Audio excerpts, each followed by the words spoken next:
I'm covered in ashes, I'm dirty, because today is the day that we make biochar. Dirty, dirty. When I first got into this space, one of the things that really intrigued me and interested me was soil remineralization.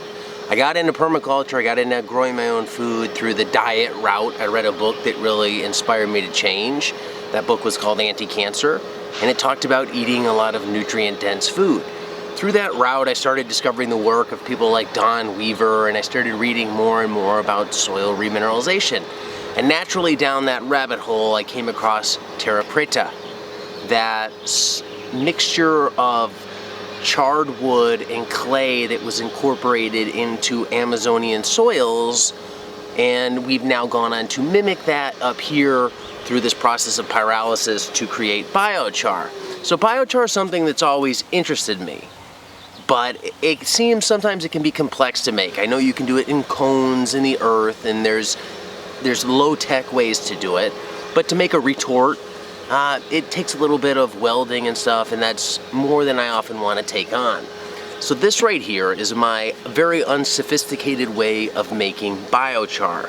This is just an old dryer drum that we'll have a bonfire in, and I'll load this thing up with wood, and then I hose it down when everything is burned, and I end up with wood that looks like this.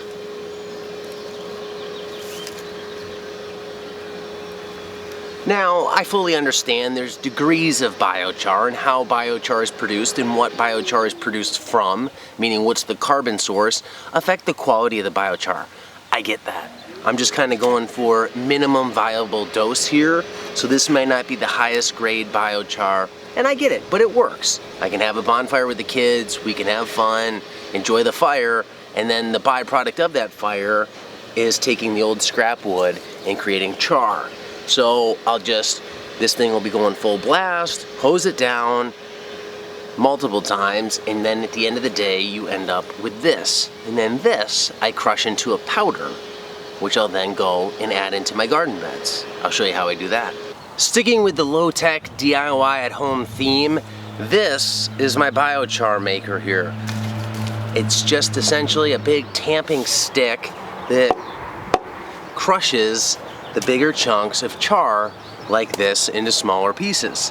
What I do is I do that in a steel bucket like this, and usually if the char has been soaked, we've gotten a lot of rain lately, it powderizes pretty easily. The consistency I'm going for is anywhere between powder to about marble size. Again, I know that might not be optimum, but minimum viable dose here. I'm just trying to get some of this into the soil, knowing that the bigger pieces over time will break as things like a broadfork hit them and break them into smaller pieces. So I just use this simple tamp, manpower, to crush it up and take it into the soil. Here's how I do it.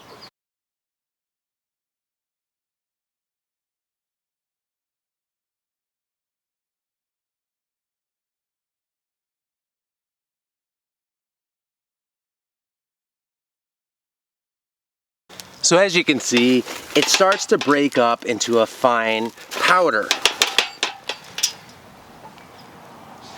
And there's obviously bigger chunks, but after a while, these bigger chunks break down. For the pieces of wood like this, that still have a lot of actual wood in them versus char, those just go back, I pull those out, and I'm not too picky about it. The bigger pieces like this, I can reburn this next time.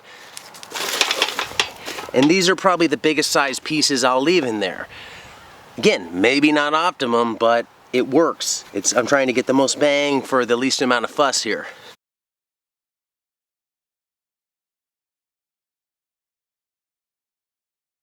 So with pretty short work here, you end up with a decent powder, a nice size.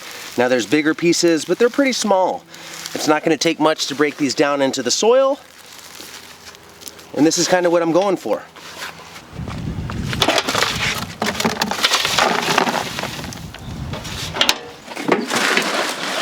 So there we have it. After about 10 minutes of manual beating, the biochar has been submitted here, and I have about a third of a tote of biochar. Now it broke up pretty good considering the method I used to make this. I started with things like 2x4s and 2x3s, old construction lumber, cut off ends, nothing treated. I never do anything like that. And in general, since it's been wet, like I said, this stuff ends up pretty fine. The bigger pieces are probably marble size. Now there's a few maybe bigger ones like this size in here. As I kind of pour this out on the beds, I'll pull out the bigger chunks, but I also know that again, the bigger ones are going to break down over time. So for me, this has worked well. Optimum? I don't know. Good enough? Probably. Now the question comes in, should you inoculate or hydrate that biochar with nutrients before you put it into the soil? Most people would probably say, yeah, do that, but I don't really care. I'm not growing crops commercially, so I don't care if the biochar robs nutrients from the soil initially as it kind of sucks nutrients into it. That's okay.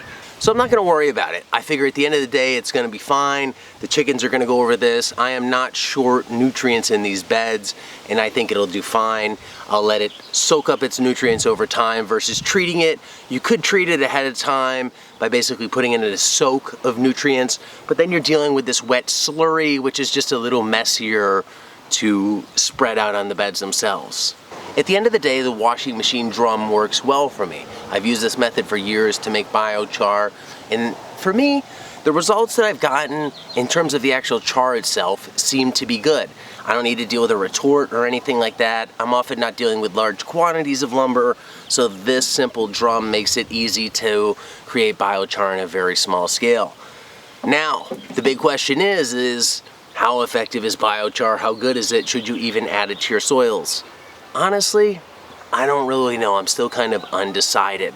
My gut and enough of the science that I've read on it says it's worth it. So I do it because there's not a lot of money into this. There's really no money. There's a little bit of effort on my part to put this into the soil, so I really have nothing to lose. I also kind of want to believe it works, so I will use it just for that. I figure, what's it going to hurt at the end of the day? I'm putting carbon into the soil. I'm sequestering that carbon from the atmosphere. If it can hold more water, if it can hold more nutrients over time, great. If I don't get a huge gain off of it, I don't really care because $0 went into this. A little bit of time did, but that's fine. It's a workout using that beating stick. So for me, this is my experiment into biochar, and this will go directly up into the garden beds out back. I'll show you how that works when I do it. So really for me, I mean, jury's out, but I'm leaning towards there's a benefit to it.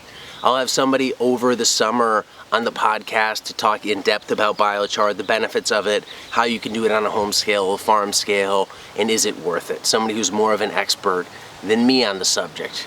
Because I've read a lot, I've watched a lot here on YouTube, and I kind of think it works, but I want to talk to somebody who knows a lot more than me, and then hopefully that'll help everybody else make their own opinions. So my opinion at the end of the day, I think it does more good than bad, and there's no money in it, so why not? Thanks for watching this one. Stay tuned for the next video, but until then, be nice, be thankful, and do the work.